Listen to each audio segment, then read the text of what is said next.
سورہ ضحیٰ سب سے بلند نظر آتی ہے۔ حق تعالیٰ نے فرمایا والضحیٰ، میرے محبوب مجھے اشراق کے وقت کی قسم۔ کون سا وقت؟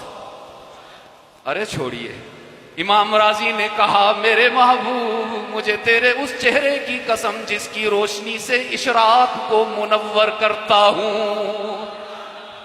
واللیل اذا سجا، میرے محبوب مجھے رات کے اندھیرے کی قسم۔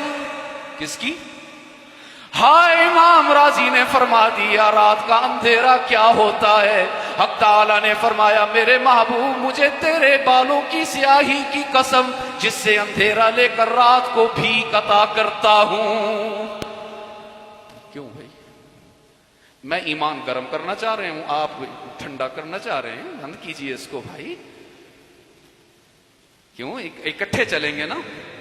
میرا پسینہ بہے اور آپ آرام کریں تو یوں تو لطف نہ آیا، پھر بند کیجئے پنکھا۔ میں تو چاہتا ہوں آج ایمان آپ کا ایسا حرارت میں آ جائے کہ بس پھر جو آخر میں نے منوانا ہے منوا کے اٹھوں۔ واللیل اذا سجا، میرے محبوب مجھے تیرے زلفوں کی سیاہی کی قسم جس سے راتوں کو اندھیرا تقسیم کرتا ہوں۔ اور مولانا شیخ امام راضی نے ایک اور ترجمہ کر کے میرے دل کے تار چھیڑ دیے کہ فرمایا واللیل اذا سجا، حق تعالیٰ فرما رہے میرے محبوب مجھے تیری اس کالی کملی کی قسم ہے جس میں تو امت کے گنہگاروں کو چھپا لیتا ہے۔ ما ودعک ربک وما قلی وللآخرۃ خیر لک من الاولی ولسوف یعطیک ربک فترضی۔ حق تعالیٰ فرما رہے ہیں میرے محبوب دیکھو نا، آدم آنسو بہا رہا ہے تاکہ اللہ راضی ہو جائے، نوح دعوت دیتا نظر آ رہا ہے تاکہ اللہ راضی ہو جائے، موسیٰ فرعون کا مقابلہ کر رہا ہے تاکہ کون راضی ہو جائے، یوسف جیل کی گھاٹیوں سے گزرتا نظر آ رہا ہے تاکہ کون راضی ہو جائے، یونس مچھلی کے پیٹ میں 40 راتیں گزار رہا ہے تاکہ کون راضی ہو جائے، ابراہیم جد الانبیاء ہو کر بھی اپنے بیٹے کے گلے پر چھری پھیرتا نظر آ رہا ہے تاکہ کون راضی ہو جائے، اسماعیل میرے نبی کا دادا ہو کر بھی اپنی گردن پیش کر رہا ہے تاکہ کون راضی ہو جائے، یعقوب بیٹے کی جدائی میں آنسو بہا رہا ہے تاکہ کون راضی ہو جائے، اور صالح اپنی امت کو سمجھا رہا ہے تاکہ کون راضی ہو جائے،